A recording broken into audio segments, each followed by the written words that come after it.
todo lenguaje espiritual tiene que ser simbólico. No puede entenderse literalmente. Aristóteles dijo, el ser es animal racional. Y hemos seguido pensando en ello hasta el siglo pasado.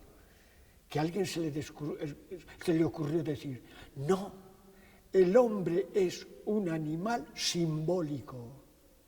La racionalidad nos hace crecer en lo secundario, en la manera de vivir, en la conseguir productos. En lo práctico. En lo práctico. Pero lo simbólico nos permite tratar la realidad trascendente. Y cuando hablamos en religión, siempre hablamos de una realidad trascendente. Entonces, para hablar de esa realidad, no tenemos un lenguaje específico. Tenemos que utilizar el lenguaje que hacemos todos los días. Pero, hay que utilizarlo de manera simbólica, es decir, metafórica, como ejemplo. Y hablábamos antes de cómo la metáfora, además, tiene muchos significados, mucha profundidad y va cambiando incluso a lo largo del tiempo, no solo de una persona a otra, sino que yo mismo me puedo aproximar a un pasaje de la Biblia y entenderlo de acuerdo al recorrido que he hecho yo interior, de una forma u otra, ¿no? De acuerdo a la experiencia que tengas y coincide, por lo menos en un mínimo, con la experiencia de aquel que está hablando. Entonces entiendes la metáfora. Tú piensas en la poesía. La poesía no se puede entender literalmente. Y nadie piensa que es una poesía mala por no entenderla literalmente. Es que si no hay metáfora, no hay poesía. No hay margen para la interpretación personal. Lo mismo pasa con la Biblia. ¿Cuál ha sido el disparate que hemos cometido? Palabra de Dios. Hay que entenderla literalmente. No puede interpretarla más que la Iglesia oficial. Hemos deteriorado totalmente el mensaje de la Biblia. Y ese mensaje es no venido del cielo, ni venido de eso, ni comunicado palabra de Dios a unas personas particulares. Siempre el lenguaje religioso nace de la experiencia de una persona. Siempre una persona ha tenido una experiencia. La manifiesta con el lenguaje que tiene diario. En el momento que esa experiencia manifestada es aceptada por una comunidad, tenemos la palabra de Dios, tenemos un escrito religioso, tenemos las escrituras de todas las culturas. Y entonces tenemos la obligación de interpretarlo no literalmente, sino simbólicamente. La Iglesia, cuando empezó a funcionar nuestra Iglesia, el mito se tenía por una patraña, una mentira. Y entonces no pudo aceptar que la Iglesia tenía mitos. Claro, parece entonces como un intento como de hacer científico o moderno, ¿no? El racional, exacto, racional. Es explicar la Biblia racionalmente. Pero hoy sabemos que el mito es anterior al logos, que el ser humano, su primer conocimiento fue mítico. De hecho, todos los pueblos tienen mitos de procedencia, de fundacionales. Y entonces, el primer conocimiento de todo ser humano fue mítico, no lógico. Sí, todas las tradiciones, todos los pueblos tienen una cosmogonía, ¿no? Se explican a través del mito el origen del mundo, el sentido de su religión o de su ser, de todo. Pero ese mito no es mentira, tiene otra clase de verdad que el lenguaje lógico. Y por eso no se pueden interferir. Y que incluso es más abarcante, porque el lenguaje lógico, racional, vive en la dualidad, es una cosa u otra, mientras que el mito es más abarcante, integra contradicciones, aparentes contradicciones, cosas que no pueden casar en la lógica racional y que sin embargo en nuestra experiencia espiritual sí coexisten. Fíjate, en cuanto el Evangelio se extendió por el ámbito del imperio, era entonces Imperio Romano, pero la cultura era griega. Los primeros padres que intentaron explicar el Evangelio desde la racionalidad y cometieron esos disparates que están manifestados en los dogmas. Hacer un dogma de una verdad trascendente no tiene sentido ninguno, es destrozarla. Hacer un dogma de interpretación de una metáfora es destruir la metáfora. Es destruirla, es limitarla, es distorsionarla. No, ya no es nada. Sí. Y entonces, ¿qué tenemos que hacer nosotros? Tenemos no que cambiar el mito en logos, sino descubrir lo que quisieron decir con ese mito, intentar decirlo con nuestro lenguaje hoy, también simbólico. Con el científico no podremos nada.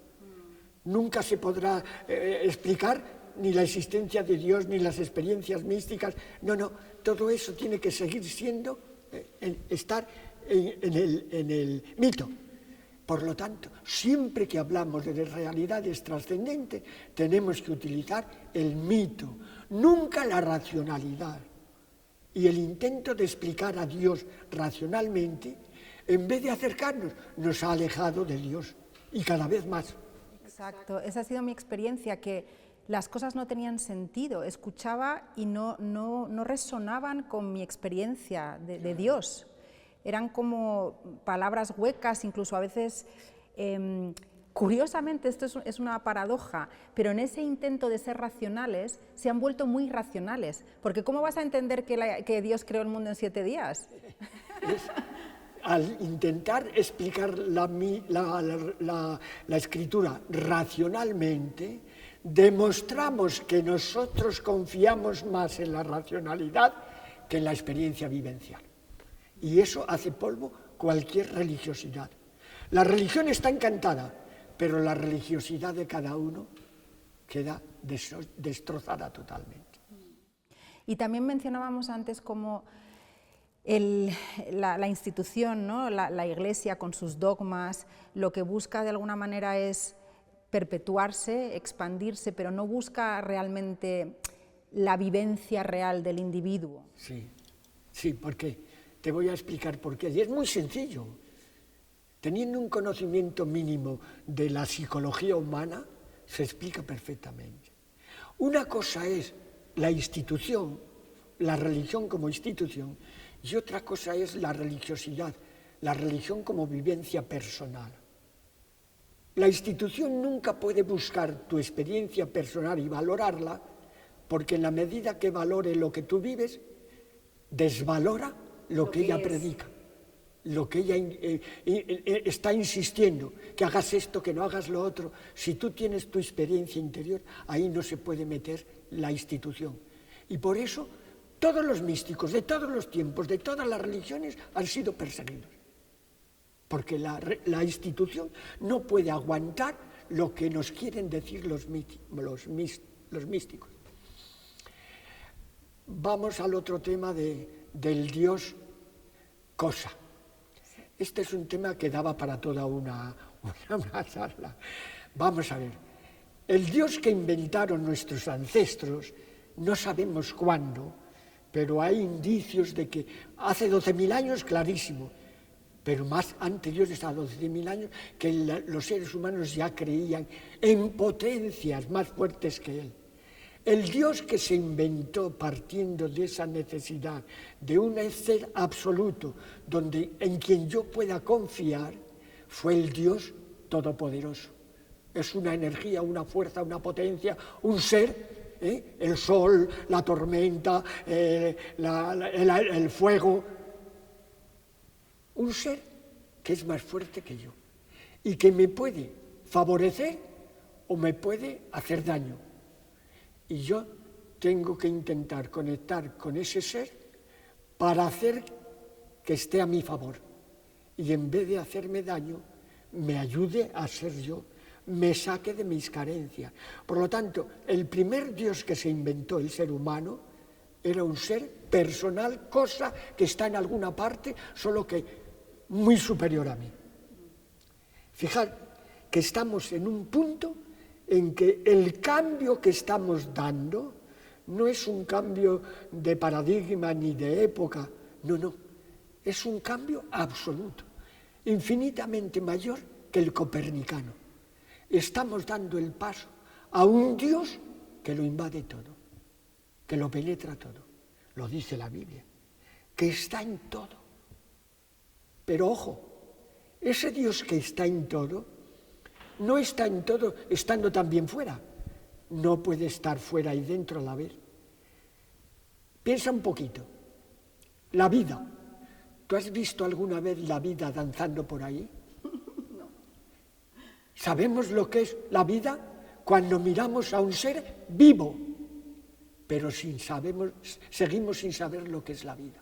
No se puede separar del ser vivo, porque la vida está dando forma a un ser y lo está haciendo ser. Y entonces decimos, ahí hay vida. ¿Qué es la vida? No lo sabemos. Aplícalo a Dios y verás como se te abre un horizonte increíble. Dios es lo que me permite a mí ser, pero no es un ser. Sí, no lo puedo separar de mí.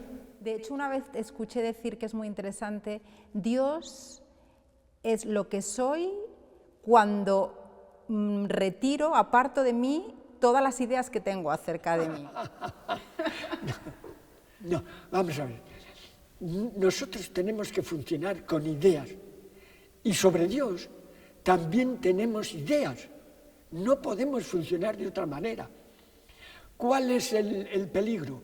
El peligro está en que hemos confundido esa idea que tengo de Dios con la realidad absoluta. Y como yo tengo una idea de un Dios concreto, creo que la realidad absoluta también es un ser concreto, con el que me puedo relacionar externamente. Y ahí nace toda la parafernalia de la religión. Oraciones, sacrificios, culto, con ese Dios fuera, que me perdone. No tiene sentido ninguno.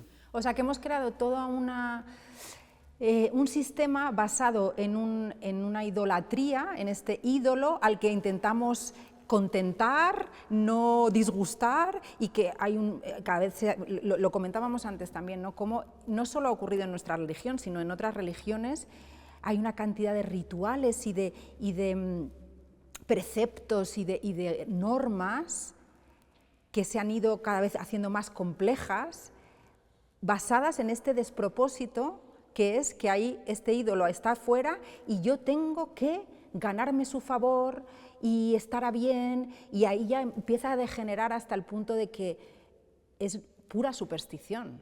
Entonces hay un santo para encontrar aparcamiento, hay un santo para encontrar novio, hay un santo... ¿Ves? Los intermediarios. En el Dios que está allí fuera, todopoderoso, que está sentado en su trono, ¿qué tal? ¿Cómo puedo yo acceder a Él? Pues tengo que buscar un intermediario. Si tú llegas a comprender que ese Dios está identificado contigo, ¿dónde ponemos el intermediario? No hace falta. No podemos encontrar intermediario.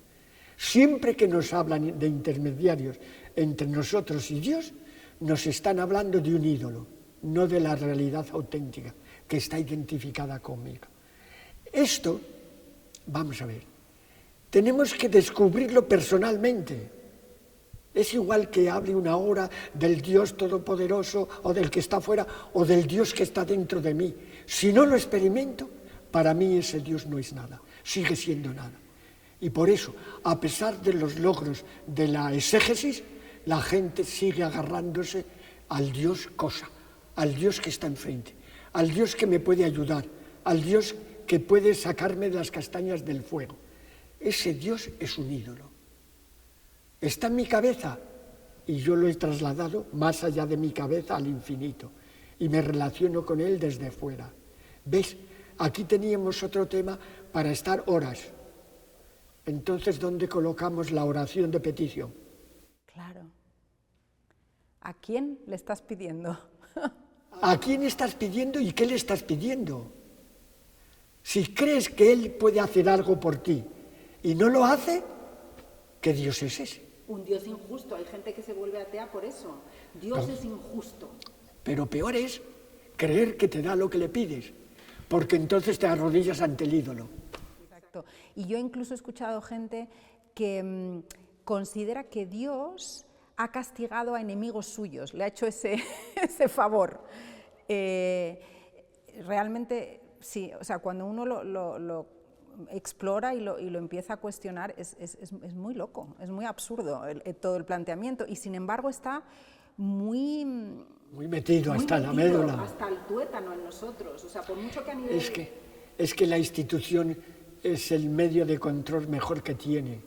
Si tú haces lo que yo te digo que Dios dice, Dios te hará, te premiará. Si tú no haces lo que yo digo que Dios quiere que hagas, te castigará. ¿Ves?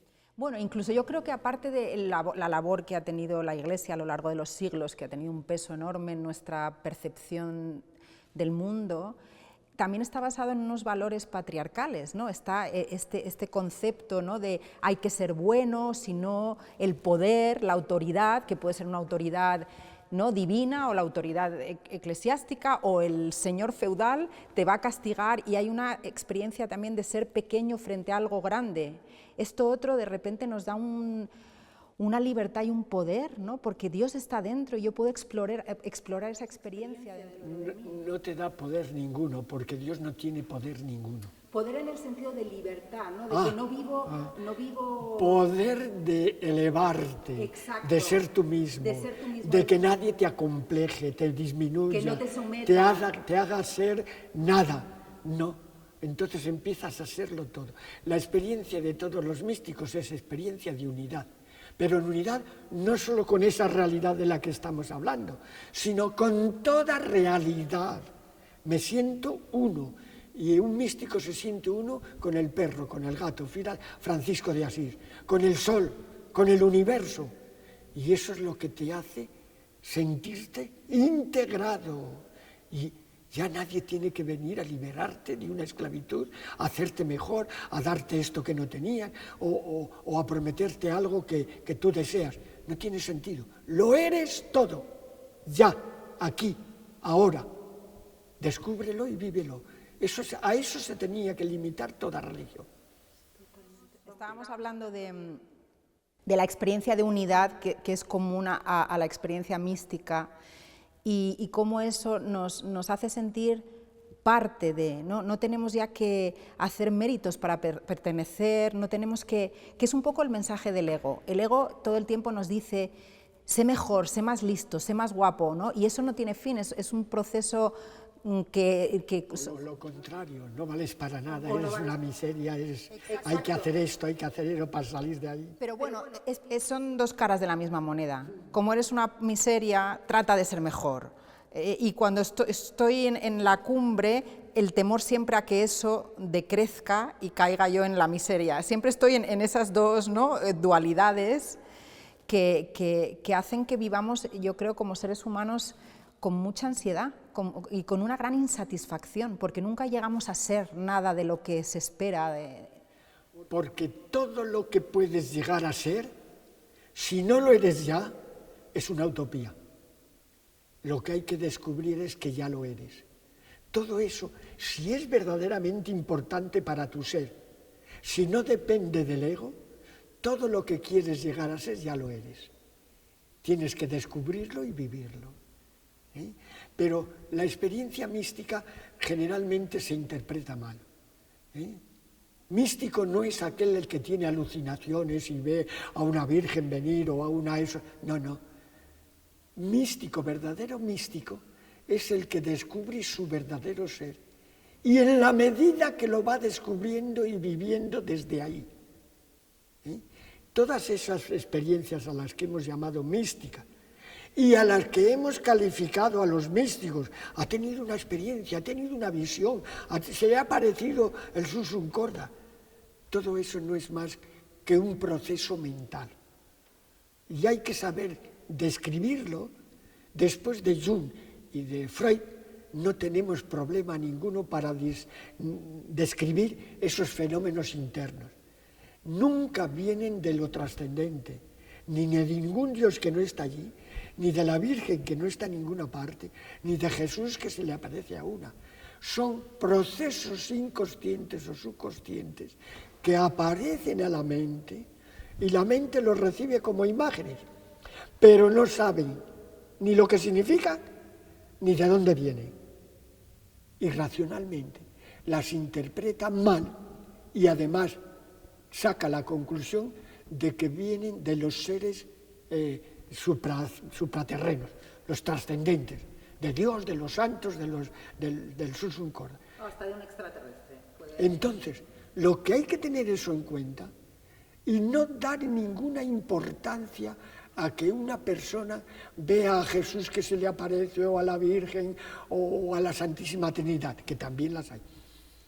Fíjate, ¿a quién se aparecía? A Juana de Arco, la francesa esa luchadora. Se le aparecían los santos que había visto en su iglesia, que estaba cerquita de su casa. Esos santos son los que se le aparecían a ella. ¿Ves? Para ratificar que está en el inconsciente y que aparece en un momento determinado, que no viene un santo del cielo a aparecérsele a ella. Pero eso es muy importante para tomar conciencia que un verdadero místico no tiene que esperar, ni tiene que buscar, ni tiene que ser fenómenos psicológicos más allá de lo normal. Pero fijaros, como se creía que la mística consistía en esto, ¿qué hacían los santos? O darse una disciplina y perder sangre hasta que la conciencia empezaba a flaquear y entonces el inconsciente llegaba a la conciencia. O ayunos desorbitados hasta punto de perder la vida. La conciencia se desvanece, el subconsciente asoma.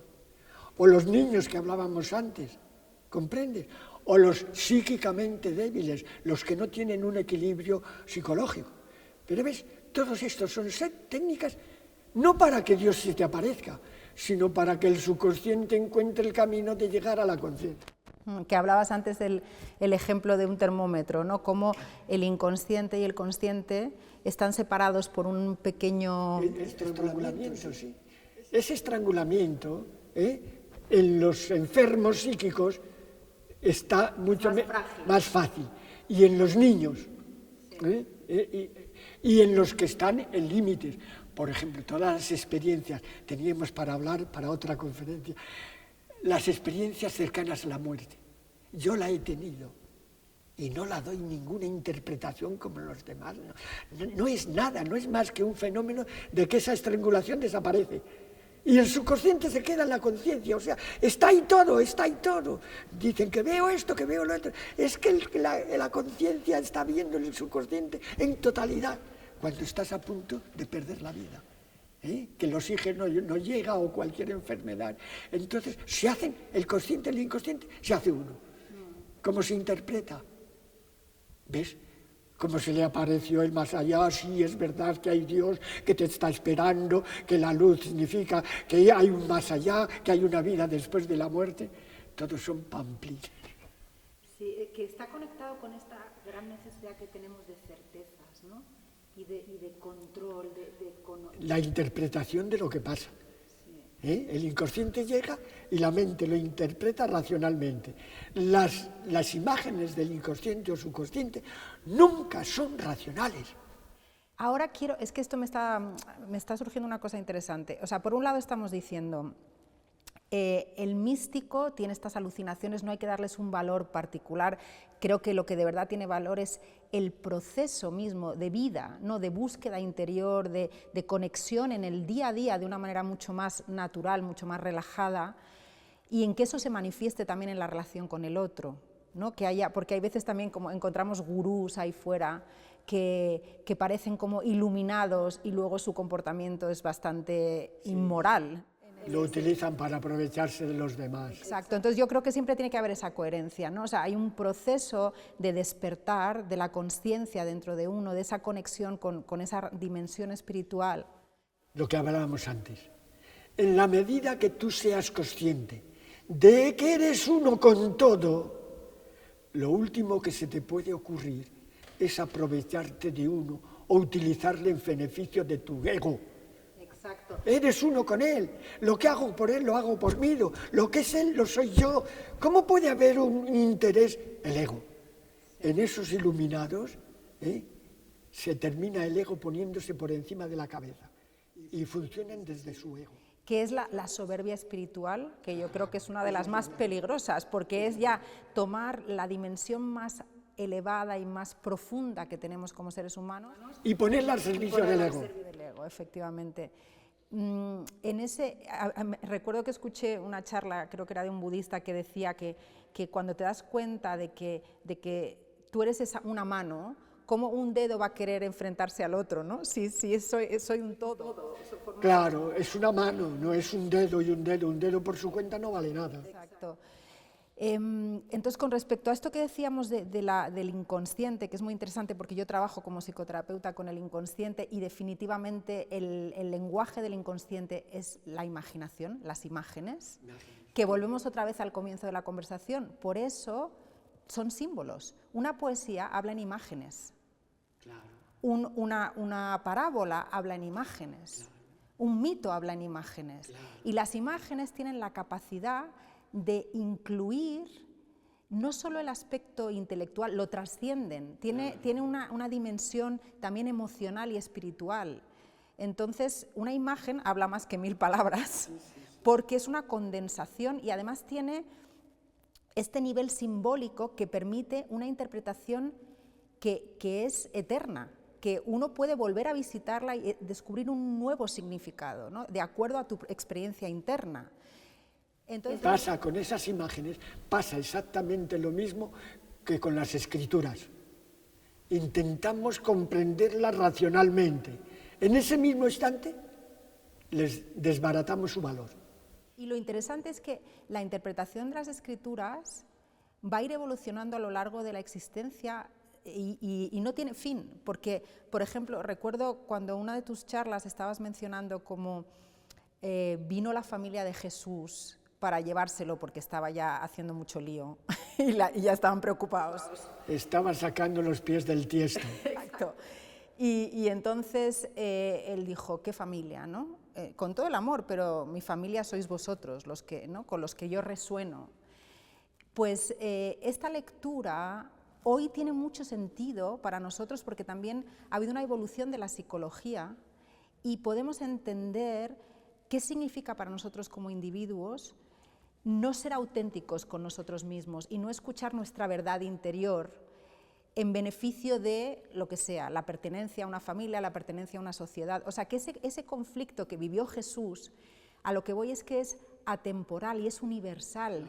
De lo que él está hablando hoy tiene una relevancia para nosotros, no es simplemente una anécdota. A mí cuando me plantean la Biblia como, estaba Jesús haciendo no sé qué, hay una parte que digo, pero ¿a mí qué me importa? O sea, si esto ocurrió hace mucho, pero a mí me importa mucho, porque de lo que está hablando es de qué significa ser humano, y cómo yo me relaciono conmigo mismo y con Dios, que fue lo que él de alguna manera descubrió en profundidad. O sea, es el ejemplo de un ser humano, hablábamos antes, ¿no? Como es el ejemplo de un ser humano que hace consciente esa realidad dentro de sí.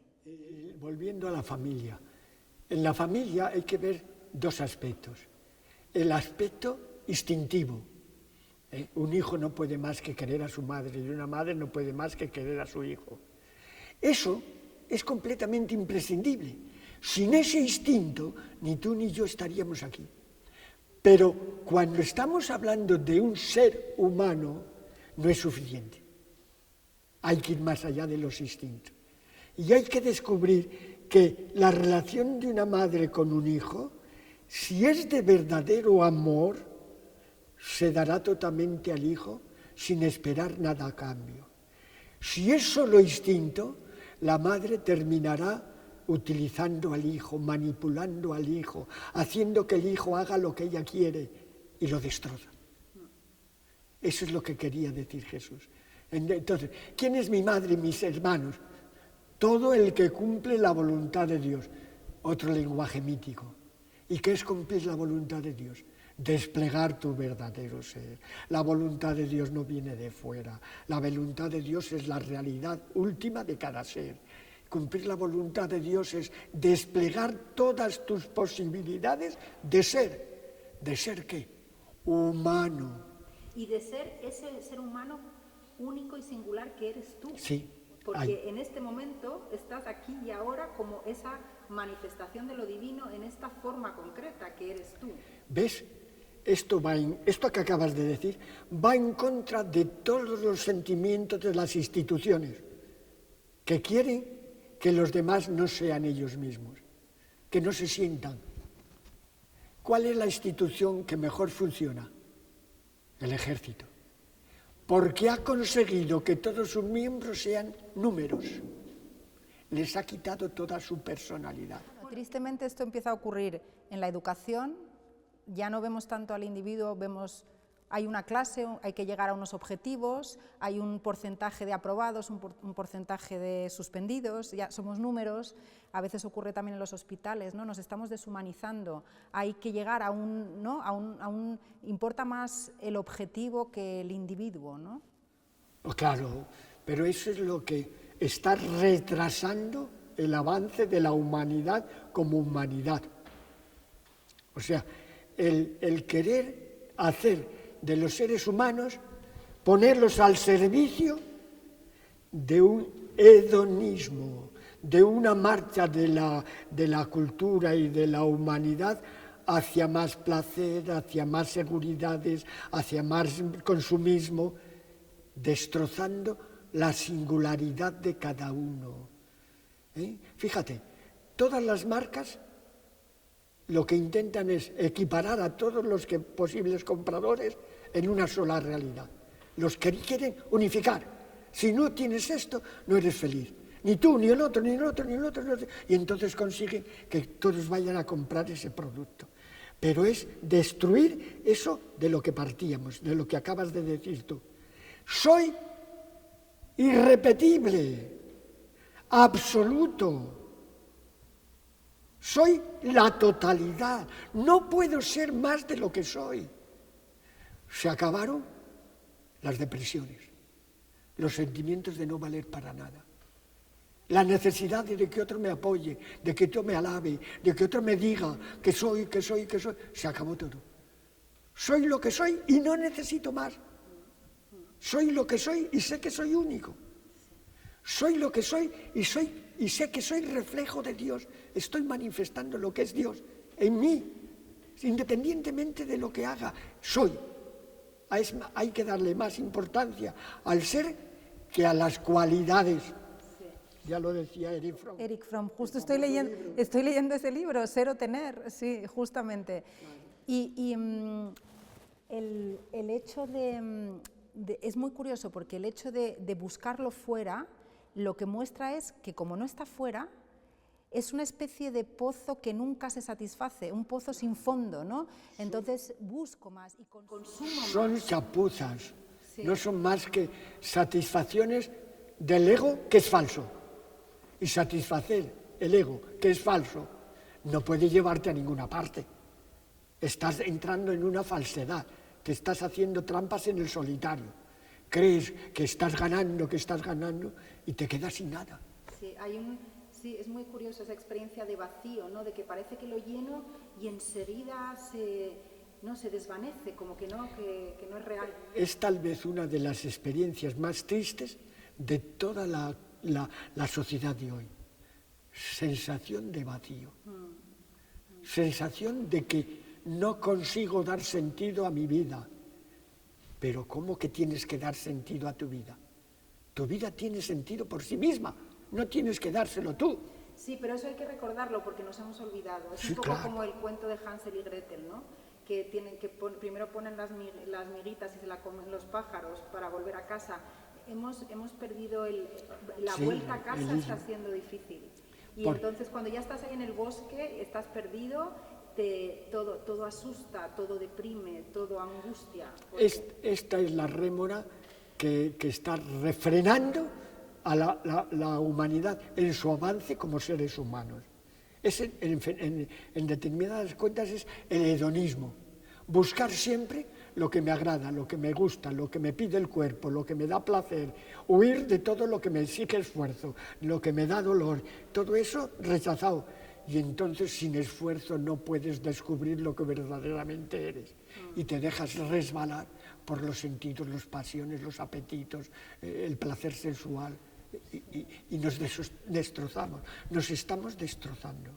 Y el camino inverso se parece más bien a, bueno, para cada uno será de una manera, pero otra vez yo creo que hay algo universal, como seres humanos vivimos experiencias similares, aunque sean únicas, y por eso Jesús es un referente. El camino inverso es un camino de cuando uno va hacia adentro, es verdad que hay que cultivar la paciencia, la confianza, la aceptación, ¿no? Cuando uno se topa con aspectos que parecen desagradables o inapropiados de uno, ¿no? Yo lo veo mucho en terapia como... Que no son adecuados a lo que tú esperabas, a lo que tú querías ser. Aquí hay un dato muy importante. Los primeros cristianos, cuando llegaron a la ración griega, presentaron como ideal cristiano el hombre perfecto, el vir, de donde viene virtud. ¿Y cuál era el hombre perfecto para los griegos? Aquel que seguía siempre su racionalidad, que no se dejaba torcer ni a una parte ni a otra, y hacía siempre lo que creía que tenía que hacer. Y nos han vendido esa perfección griega como perfección cristiana. Fíjate que tiene que ver con lo que dijo Jesús a los fariseos. Las prostitutas, los pecadores públicos los llevan a la delantera en el reino de Dios. ¿Ves la diferencia? El abismo. Tú no eres más por ser más recto, por cumplir unas normas. Tú eres el infinito por ser lo que eres, independientemente de lo que salga de ti. Lo que eres ni crezca con lo que le echas, ni disminuye con lo que salga. Eres siempre el mismo. Solo esta idea podía evitar millones y millones y millones y millones en los psiquiatras y en los hospitales. Solo que todo el mundo comprendiera qué es lo que es y no necesita más. Lo que pasa es que cómo se reconcilia, y ahora hablo ya de manera personal, aun sabiendo que eso es real, cómo se reconcilia en el día a día. Yo tengo algunas vislumbres de eso, ¿no? He tenido momentos en donde he sentido que ya soy todo y que formo parte de todo. Y sin embargo, luego en el día a día hay como una desconexión de eso, en mi experiencia, y entonces hay esta necesidad de ser de una determinada manera. Quiero ser más íntegra, quiero ser más coherente, quiero ser más honesta. Está funcionando ya el ego. Sí. Sí, y sin embargo... No tienes que ser perfecta para nada. No perfección, sino creo que ya sé a lo que voy, ahora lo que quiero decir es, creo que cuando uno va despertando, es lo que tú decías antes, ocurre de manera natural, no porque me esfuerzo, no porque quiero ser, sino porque cuando yo voy sintiendo dentro de mí que la honestidad me hace bien, que el hablar de manera verdadera, a mí misma para empezar, el ser honesta conmigo misma y luego con el prójimo me hace bien, eso es algo que empieza como a crecer y yo quiero cultivarlo, es como una buena, ¿no? Una buena... Cultivar tu verdadero ser consiste en ir tomando conciencia cada vez más clara de tu verdadero ser. No tienes que añadirle nada. Lo que tenemos que hacer es descubrir lo que somos, tomar conciencia. Esa es la tarea de la meditación profunda, de la contemplación. Bajar a lo hondo de tu ser, identificarte con él y saber que eres eso y no otra cosa. Y luego eso parece que, efectivamente, que al haber conectado con ello en la meditación, en la contemplación, como que eso, lo que hablamos un poco antes del inconsciente y el consciente, aquí hay un paralelismo, como si eso luego pudiera aflorar más fluidamente, claro, en tu experiencia cotidiana como ser humano, ¿no? A eso es a lo que me refiero. Ya no necesitas programaciones, ya no necesitas hacer esto porque está mandado, no hacer aquello porque está prohibido. No necesitas ninguna programación, simplemente tienes que ser lo que eres. Ya le hemos dicho 3 o 4 veces, pero es la clave. Entonces hay una cosa aquí interesante. Llegan el cristianismo y los griegos se encuentran en ese concepto de virtud y de ser perfecto, de perfección, y ahí empiezan los problemas de no estar siempre aspirando a esa que es inhumano. No es parte de lo que, o sea, no es nuestra naturaleza, es como ir en contra. Entonces eso genera mucha represión, mucho conflicto interno, mucha tensión, y eso yo lo he visto como psicoterapeuta, las repercusiones que tiene. Pero curiosamente, quiero terminar con esto, es curiosamente cuanto más conecta uno con su dimensión trascendente, divina, o como se le llame, inmanente, no es trascendente, es inmanente, está dentro, de manera natural esas cualidades afloran por sí mismas, porque es verdad que hay algo, que Dios es verdad, o como hay algo verdadero, hay algo, de la misma manera que en la naturaleza puedes ver autenticidad y verdad, en nosotros, cuando estamos conectados con esa realidad, surge algo muy auténtico, muy verdadero. ¿Ves? Lo que acabas de decir tiene un principio, y es el principio de pecado. Si a ti te convence que haces esto, es pecado, te deterioras, te deshaces, te meten en un lío, porque muchas veces estás haciendo eso aunque no quieras, como decía Pablo. Y entonces el concepto de pecado ha hecho un daño más que el pedrisco. Tú tienes que decir, he fallado, pero quitarle esa conciencia de pecado. El fallo, en vez de pecado contra, hay que decir ignorancia. De hecho, creo que la palabra pecado, no sé muy bien acerca del origen etimológico, pero es errar en el blanco, o sea, es fallar. En el Antiguo Testamento, el concepto de pecado que nosotros tenemos no existía. Pecar es errar el blanco. Quiere decir que había intención de llegar a un sitio y no has llegado. Y se desviaba. Sí, pero si una persona tira por primera vez una flecha y no da el blanco y se hunde en la miseria, es que no está en la realidad. Claro. Para acertar el blanco tienes que tirar miles y miles y miles de veces. Y no sentirte frustrado porque una vez falles, porque otra vez falles, porque otra vez falles. Tienes que tener el blanco muy claro y seguir tirando y seguir tirando. A nosotros nos ha hecho polvo el concepto de pecado, que tiene su origen en el maniqueísmo. El maniqueísmo entró en el cristianismo hasta el tuétano y nos ha hecho polvo. Esto es bueno, esto es malo. El maniqueísmo es una doctrina que dice que hay un principio bueno y un principio malo. El principio bueno hizo todo lo bueno y tal. El principio malo hizo todo lo malo. Entre ellos el mundo, entre ellos el ser humano, el cuerpo, es principio malo. Todo lo que viene del cuerpo es malo. Nos ha metido en un callejón sin salida. Claro, eso es un drama, porque claro. Ser humano es tener un cuerpo. Claro, claro, pero el cuerpo es bueno y los instintos no pueden ser malos. Fíjate lo que digo, no es que no sean malos, es que no pueden ser malos. Los instintos son un producto de la evolución, es que, si no, como decía que se queda en el ADN. No estaríamos aquí, o sea, el instinto nos permite, ¿no?, que haya una supervivencia de la especie. Pero para grabar el instinto en el ADN, la evolución inventó dos realidades, placer y dolor. Entonces, el instinto, cuando lo realizas, te da placer. Cuando no lo realizas, te da dolor. Por ejemplo, el comer. Un animal no come y siente un remordimiento por aquí. Come y se siente tan tranquilo. El animal no puede tergiversar los instintos, porque come y siente placer. No come y siente dolor. Pero el ser humano emplea la racionalidad para separar el placer y el dolor del instinto que los provoca.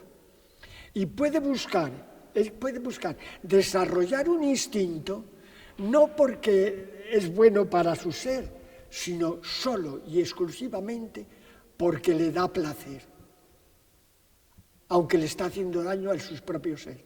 Eso el animal no lo puede hacer. Por lo tanto, los instintos no son malos. Los hace malo la racionalidad. Tú, por ejemplo, el animal no come, siente hambre, pero el hombre es capaz de comer, incluso cuando está saciado. Ya sabes lo que hacían los romanos, iban a vomitar para poder seguir comiendo. El placer por el placer. Por ejemplo, un borracho sigue bebiendo porque le da placer, se lo exige el cuerpo, aunque sabe que se está haciendo polvo. ¿Comprende?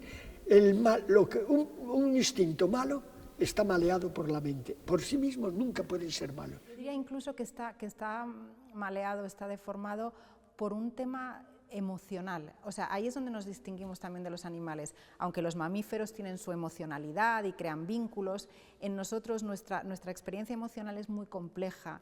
Y esto que describes, en donde el instinto ya se separa de lo puramente biológico, de satisfacer, ¿no?, las necesidades biológicas, y se vuelve una especie de herramienta para compensar dolores psicológicos. ¿Ves?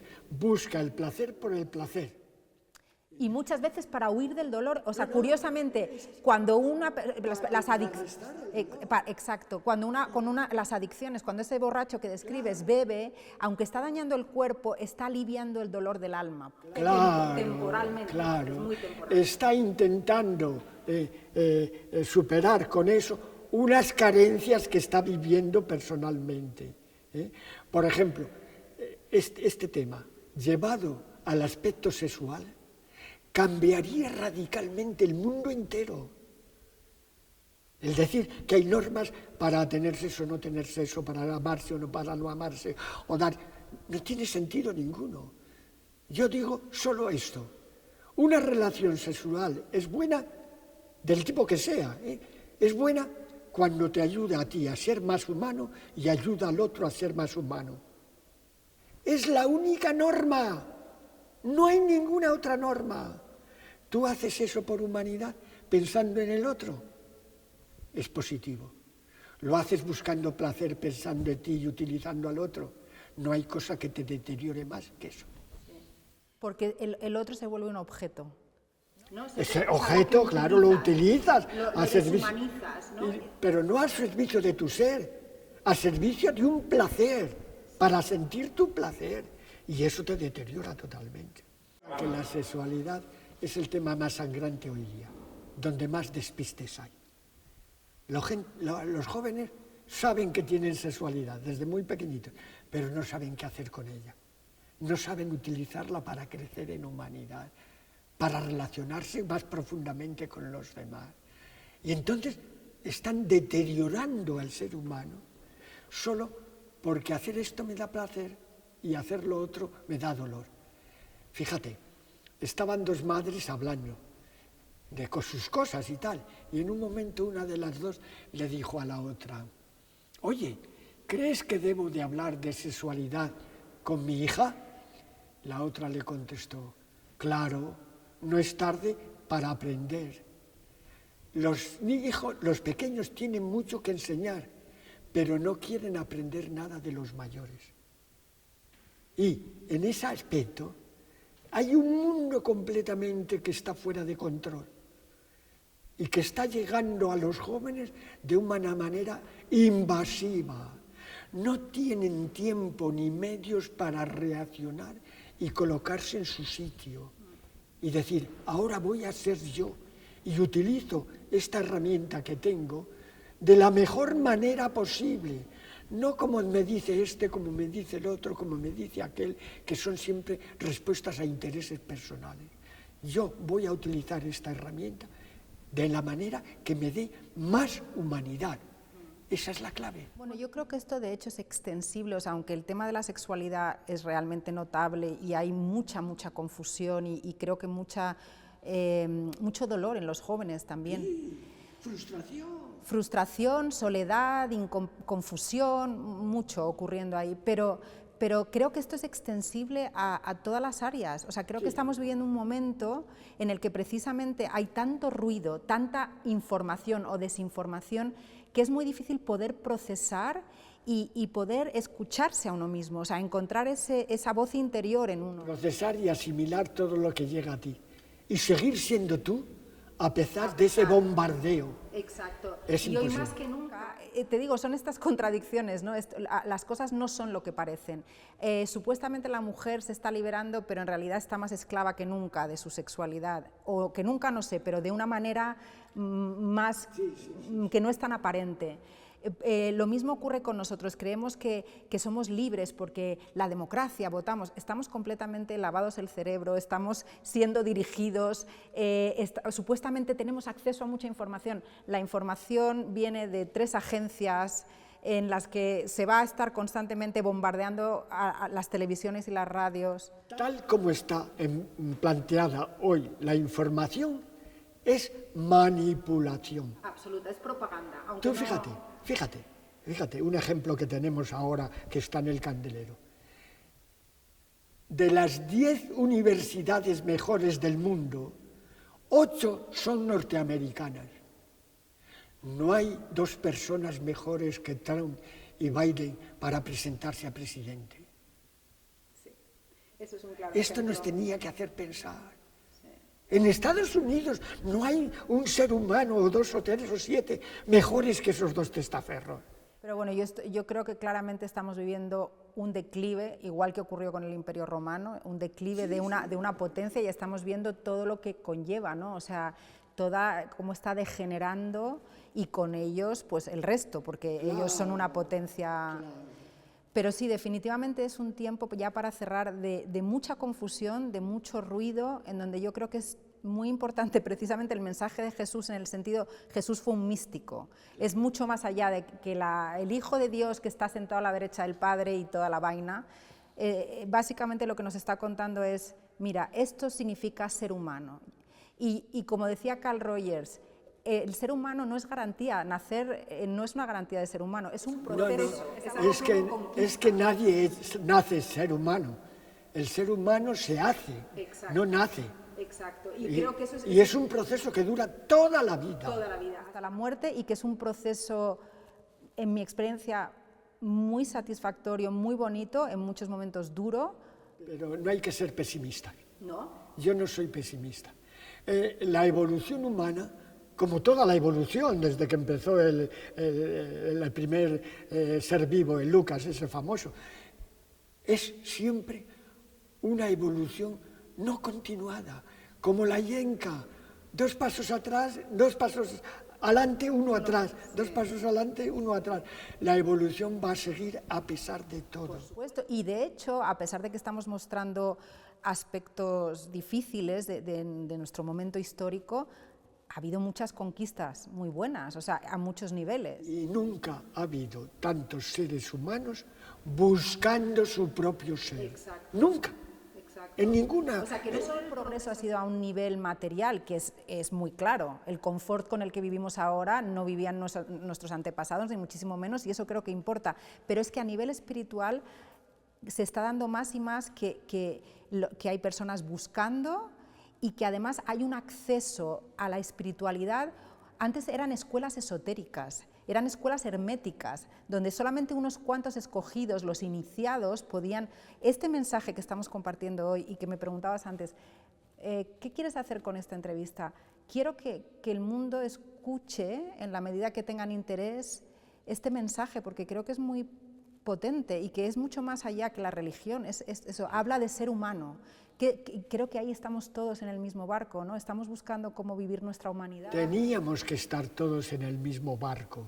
Creo que lo estamos, lo que pasa Pero es que a veces en cuanto se meten por medio las religiones, las instituciones, estamos peleándonos las peleas más grandes entre seres humanos ha sido siempre por cuestiones religiosas. Sí. No tiene ni pie ni cabeza. Bueno, porque es un tema de poder, ¿no? Al final es una lucha por el poder.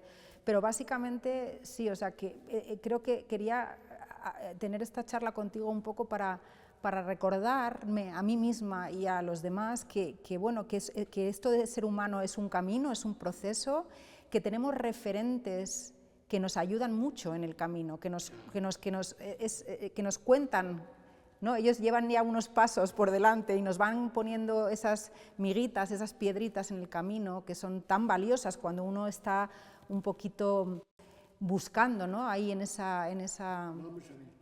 Todos tenemos que estar buscando.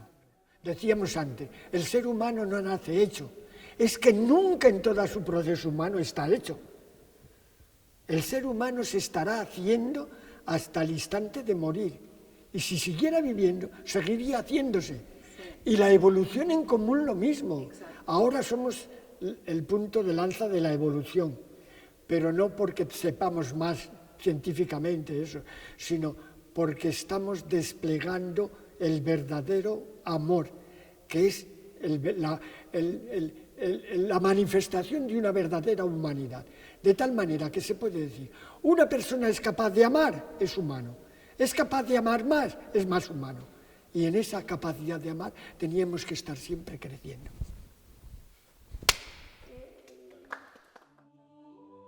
El Señor está con vosotros.